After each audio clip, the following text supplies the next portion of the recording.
আজকে আমরা করব দুটো ইনইকুয়ালিটি কোশ্চেন। এখানে স্টেটমেন্ট দেওয়া আছে, তার নিচে দেওয়া রয়েছে কনক্লুশন।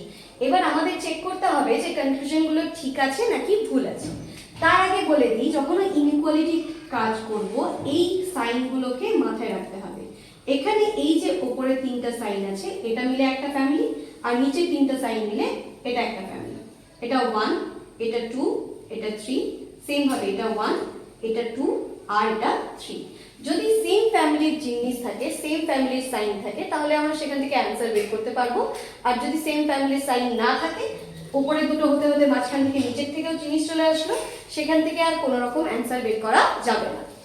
আর কি, যদি আমার 1, 2, 3 এই তিনটা অপশনই আমি পেয়ে যাচ্ছি, তখন সবার শুরুতে যে হয় সেটাই অ্যান্সার হবে। মানে 1, 2, 3 থাকলে 1 অ্যান্সার, 2 আর 3 থাকলে 2 অ্যান্সার, 1 আর 3 থাকলে 1 অ্যান্সার।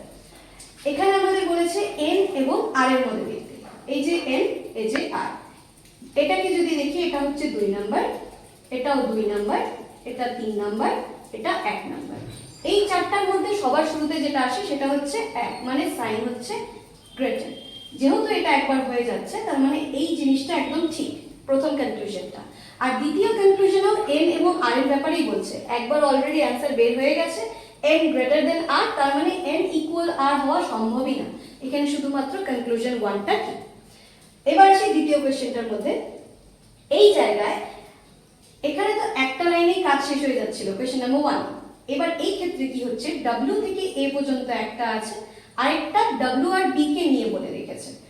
যখন আমি জিনিসটাকে অ্যারেঞ্জ করব, যেই জিনিসটা কমন হবে সেটাকে আমাকে এক লাইনে লিখে রাখতে হবে।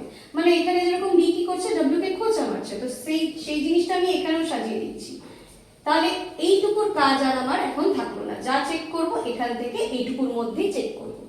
b থেকে z এ যেতে হবে, এই জিনিসটা 1 নাম্বার।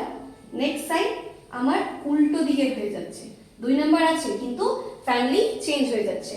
তার মানে b আর z এর মধ্যে কোনো রিলেশন আমরা এই মুহূর্তে বের করতে পারছি না। প্রথম কনক্লুশনটা ভুল। w আর a এর মধ্যে দেখি, এই যে w এর এখান থেকে স্টার্ট হচ্ছে, আর এই যে a, এতখানি আমি যাব। w এর পরেই দেখছি এটা 2 নাম্বার সাইড, এটা 1 নাম্বার, এটা 3 নাম্বার, কিন্তু এই জায়গাটায় গিয়ে আবার আমার সাইনটা চেঞ্জ হয়ে যাচ্ছে, a এর দিকে ঘুরে যাচ্ছে, যে কারণে এখান থেকেও কোনো রকম অ্যান্সার বের হবে না। এখানে দুটো কনক্লুশনই ভুল। প্রিভিয়াস কোশ্চেন যেটা, সেটার মধ্যে আলোচনা করা হলো কি দুটো জিনিস নিয়ে। এইখানে কি দেখা যাচ্ছে, এখানে রয়েছে তিনটা, একটা এখানে, এই যে একটা কমা, এই যে একটা কমা। সেম জিনিস প্রথমে একটার সাথে একটা রিলেট করতে হবে, তারপরে কোশ্চেন সলভ করতে হবে। প্রথমে কোশ্চেন সলভ করার প্রয়োজন নেই, আগে দেখবো যে কনক্লুশনে কার থেকে কত পর্যন্ত যেতে হবে। এখানে আমাদের বলেছে a থেকে k তে যেতে। তাহলে a থেকে যদি আমাকে k তে যেতে হয়, আগে আমাকে a থেকে x এ যেতে হবে, এরপর x থেকে o থেকে m, তারপর m থেকে k। যদি জিনিসটা না লিখে করি তাহলে বেশি সুবিধা হয়, কিন্তু তোমাদের বোঝানোর জন্য আমি এখানে লিখে নিচ্ছি। a থেকে x যাচ্ছে, এই জায়গায় a x কে খোঁচা মারছিল, আমি এখানে জাস্ট এইভাবে লিখে রাখলাম। এরপর কি a x o m, এতখানি তো হয়ে গেল। এইবার m এর সাথে আমাকে k কেও রিলেট করতে হবে। তাহলে m কি করছিল, m আবার k কে খোঁচা মারছিল। হলো, আমি এখন যে কাজটা করব এইভাবে। নেক্সট কি দেখি, k এর এখানে যদি দেখি, এটা 1 নাম্বার, এটা 3 নাম্বার। এই জায়গায় যে সাইনটা আছে সেটা চেঞ্জ হয়ে যাচ্ছে, অন্য ফ্যামিলি, 2 নাম্বার কিন্তু অন্য ফ্যামিলি। যেই মুহূর্তে জিনিসটা অন্য ফ্যামিলি চলে আসছে, সেখান থেকে তো আর কোনো অ্যান্সার বের হবে না, কাজেই এই জিনিসটা ফলো করছে না। নেক্সট আমাকে কি বলেছে, m আর x এর মধ্যে রিলেট করতে। এবার m থেকে x যদি রিলেট করি, তাহলে আমার শুধু এইটুকুতেই কাজ হয়ে যাচ্ছে। এর মধ্যে কি রয়েছে, m, তারপর 3 নাম্বার, তারপর 2 নাম্বার, তারপরে x। এবার 3 আর 2 এর মধ্যে যেটা সবার আগে আসে সেটা হচ্ছে 2। তার মানে আমার যদি লিখতে হতো m greater than or equal x হতো। অপশনে শুধু গ্রেটার দেওয়া আছে, ইকুয়ালটা নেই, কাজেই এটাও ভুল। এই কোশ্চেনের মধ্যেও কি হচ্ছে, আমার দুটো কনক্লুশনই ফলো করছে না। নেক্সট কোশ্চেনে আসি, এটা একটু টাফার। কেন বলেছি, এর আগের জায়গায় আমাদের কি হচ্ছিল যে প্রত্যেকটা কোশ্চেনের মধ্যে যা সাইন সেটা মেনশন করে দিচ্ছিল, যেখানে গ্রেটার অথবা গ্রেটার ইকুয়াল, স্মলার, এই জিনিসগুলো আছে। কিন্তু এই জায়গায় স্টেটমেন্টের মধ্যে এক্স্যাক্ট কোনটা কি সেটা লিখে দেয়নি, এখানে অন্যরকম সিম্বল ইউজ করেছে, যার জন্য বলে দিয়েছে কোনটার মানে কি। যেমন আমি যদি এখানে দেখি ডলার, ডলারের মানে হচ্ছে গ্রেটার, অ্যাট দ্য রেট মানে হচ্ছে গ্রেটার অর ইকুয়াল, পার্সেন্ট মানে হচ্ছে ইকুয়াল, স্মলার অর ইকুয়াল যেটা সেটা হচ্ছে হ্যাশট্যাগ, আর স্টারের মানে হচ্ছে স্মলার। এখন এই জায়গায় কি করে অনেকে প্রথমে স্টারের মানে কি, ডলারের মানে কি, অ্যাট দ্য রেটের মানে কি, এভাবে প্রথমে প্রত্যেকটা মানে লিখে নিয়ে তারপরে জিনিসটা অ্যারেঞ্জ করা স্টার্ট করে। আমরা লিখবো না, এখানে যা আছে সেভাবেই থাকবে। যেমন এটার মধ্যে 1 2 3 এইভাবে করে নাম্বার বসিয়েছিলাম, এর মধ্যেও ঠিক তাই করব। প্রথম কাজ কি বলেছে, x থেকে r এ যেতে। এবার x আছে এখানে আর r আছে এখানে।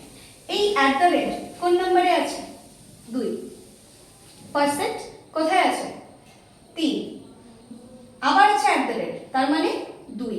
এবার 2 3 2 এর মধ্যে যদি আমি দেখি তাহলে সবার শুরুতে যেটা আসে সেটা হচ্ছে 2, মানে আমার অ্যান্সার আসা উচিত অ্যাট দ্য রেট। এখানে না তো অ্যাট দ্য রেট আছে, এখানে কি আছে x স্টার r আর x পার্সেন্ট r। প্রথম জিনিস তো শুরুতে r আছে শেষে x, মানে এই যে অ্যাট দ্য রেট আছে সেই জিনিসটাকে রিভার্স করে দেব। আমি জিনিসটাকে আবার রিভার্স করে লিখতে যাব না, অ্যান্সার বের করব। যদি r শুরুতে থাকতো তাহলে অ্যাট দ্য রেটই বসতো, কিন্তু যেহেতু কনক্লুশনে x শুরুতে আছে মানে জিনিসটাকে শেষের থেকে স্টার্ট করেছে, তার জন্য এই অ্যাট দ্য রেটকে উল্টে দিয়ে যেই জিনিসটা হয় সেটা বসাবো। এখানে অ্যাট দ্য রেট এই জায়গায় ছিল গ্রেটার অর ইকুয়াল, এর অপোজিট আছে কি স্মলার ইকুয়ালে হ্যাশট্যাগ। যদি এই জিনিসটা হ্যাশট্যাগ থাকতো তাহলে খুব ভালো কথা, একবার অ্যান্সার হয়ে যেত। এই হ্যাশট্যাগের মানে কি, হয় স্মলার না হয় ইকুয়াল। স্মলার বলতে পার্সেন্ট, ইকুয়াল বলতে স্মলার বলতে স্টার, আর পার্সেন্ট হচ্ছে ইকুয়ালের জন্য ইউজ করছে। যদি এই দুটো কনক্লুশন আমি দেখি তাহলে এখানে স্টার রয়েছে আর এখানে পার্সেন্ট রয়েছে, তার মানে এইখানে দুটো জিনিসই ঠিক, দুটো কনক্লুশনই ফলো করবে। কিন্তু যদি তুমি এই জায়গায় জিনিসটা মার্ক করে দাও যে 1 and 2 both follows, তাহলে অ্যান্সার ভুল হবে। কি বলেছে, স্মলার অর ইকুয়াল, মানে আইদার 1 or 2 follows, ফলো করছে কিন্তু আইদার অরে, তুমি একবারে বোথ অ্যান্সার মার্ক করতে পারবে না।